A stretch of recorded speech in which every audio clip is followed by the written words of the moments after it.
بسم اللہ الرحمن الرحیم۔ السلام علیکم ورحمۃ اللہ وبرکاتہ۔ سامعین، یہ واقعہ ایک بہت بڑے امام ابو حنیفہ رحمۃ اللہ علیہ کا ہے۔ یعنی امام ابو حنیفہ کی ذہانت کے بارے میں وہ کتنے بڑے ذہین تھے۔ ایک مرتبہ ایک گھر میں چوری ہوئی۔ چور اسی محلے کے تھے۔ چوروں نے گھر والے کو پکڑا اور زبردستی حلف قسم لیا کہ اگر تو کسی کو ہمارا پتہ بتلائے گا تو تیری بیوی پر طلاق۔ اس بیچارے نے مجبوراً حلف لیا۔ وہ چور اس کا سارا مال لے کر چلے گئے۔ اب وہ بہت پریشان ہوا کہ اگر میں چوروں کا پتہ بتلاتا ہوں تو مال تو مل جائے گا، لیکن بیوی ہاتھ سے نکل جائے گی، اور اگر پتہ نہیں بتلاتا ہوں تو بیوی تو رہے گی مگر سارا گھر خالی ہو جاتا ہے۔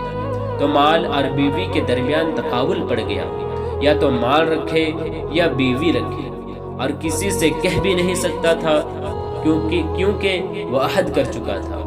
پھر امام صاحب کی مجلس میں حاضر ہوا اور بہت غمگین اور پریشان تھا۔ امام ابو حنیفہ رحمۃ اللہ علیہ نے فرمایا کہ آج تم بہت اداس ہو، کیا بات ہے؟ اس نے کہا کہ حضرت، اگر ہم نے کہا تو نہ جانے کیا ہو جائے گا۔ پھر فرمایا اجمالاً کہو۔ تو اس نے کہا کہ حضرت، چوری ہو گئی، اور میں نے عہد کر لیا ہے کہ اگر میں نے ان چوروں کا پتہ کسی کو بتلایا تو بیوی پر طلاق۔ مجھے معلوم ہے کہ چور کون ہے، وہ تو محلے کے ہیں، لیکن اگر پتہ بتلاتا ہوں تو بیوی پر طلاق پڑ جائے گی۔ امام صاحب نے فرمایا کہ مطمئن رہو، بیوی بھی ہاتھ سے نہیں جائے گی اور مال بھی ہاتھ سے نہیں جائے گا۔ کوفہ میں بہت شور مچ گیا کہ امام ابو حنیفہ رحمۃ اللہ علیہ یہ کہہ رہے ہیں، یہ تو ایک عہد ہے، جب وہ پورا نہ کرے گا تو بیوی پر طلاق پڑ جائے گی۔ یہ امام صاحب نے کیسے کہہ دیا کہ نہ بیوی جائے گی نہ مال جائے گا؟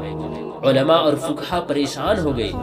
امام صاحب نے فرمایا کہ کل ظہر کی نماز میں تمہارے محلے کی مسجد میں ادا کروں گا۔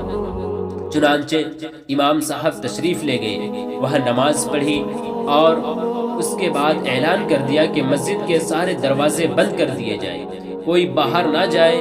اس میں چور بھی تھے، اس مسجد کے ایک دروازے کھول دیے، ایک طرف خود بیٹھ گئے اور ایک طرف اس کو بٹھا دیا، اور فرمایا کہ ایک ایک آدمی نکلے گا، جو چور نہ ہو اس کے متعلق کہو کہ یہ چور نہیں ہے، اور جب چور نکلے گا تو چپ ہو کر بیٹھ جانا، کچھ نہ کہنا کہ چور ہے یا چور نہیں ہے، چپ چاپ خاموشی سے بیٹھ جانا۔ اس کے متعلق کہتا، جو بھی نکلتا وہ کہتا کہ یہ چور نہیں ہے، جب کوئی چور نکلتا تو وہ خاموش بیٹھ جاتا۔